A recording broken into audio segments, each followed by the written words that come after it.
இது வீட்டில் செஞ்ச ஜீரக தண்ணி, இது பேப்பர் போட் காரன் விற்கிற ஜீரக தண்ணி. இது ரெண்டும் பார்க்கறதுக்கு ஓரளவுக்கு சிமிலராக இருக்குல்ல. நிறைய பேர் என்ன நினைக்கிறாங்கன்னா பெப்சி கோக் மாதிரியான கார்பனேட்டட் ட்ரிங்க் வாங்கி குடிக்கிறது தான் பிரச்சனை நினச்சிக்கிட்டு இந்த மாதிரி கம்பெனிக்காரன் விற்கிற ஜீரா ட்ரிங்கை குடிச்சா பிரச்சனை இல்லைன்னு நினச்சிக்கிட்டு இருக்காங்க.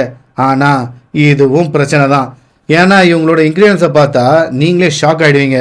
இதோட மொதல் இன்க்ரீடியன்ஸே கார்பனேட்டட் வாட்டர், அதுக்கப்புறம் சுகர், அதுக்கப்புறம் சால்ட் இருக்குது, அசிடிட்டி ரெகுலேட்டர் இருக்குது, ஃபுட் கலர், ஃப்ளேவர், அது கூட நேச்சுரல் ஐடென்டிக்கல் ஃப்ளேவர் தவிர நேச்சுரல் கிடையாது. அதுக்கு அடுத்தது ஆன்டி ஆக்சிடென்ட், ப்ரிசர்வேட்டிவ்னு எல்லாம் போட்டிருக்காங்க. ஆனால் ஜீரகத்தை கடைசியில் பேருக்கு கொஞ்சோண்டு தூவி விட்டுருக்காங்க. அதுலேயும் சுகரை பாருங்களேன், 100 mlக்கு 11.5 கிராம் இருக்கு. இது 600 ml பாட்டில் அப்படின்னா இதுல கிட்டத்தட்ட 69 கிராம் சுகர் இருக்கு.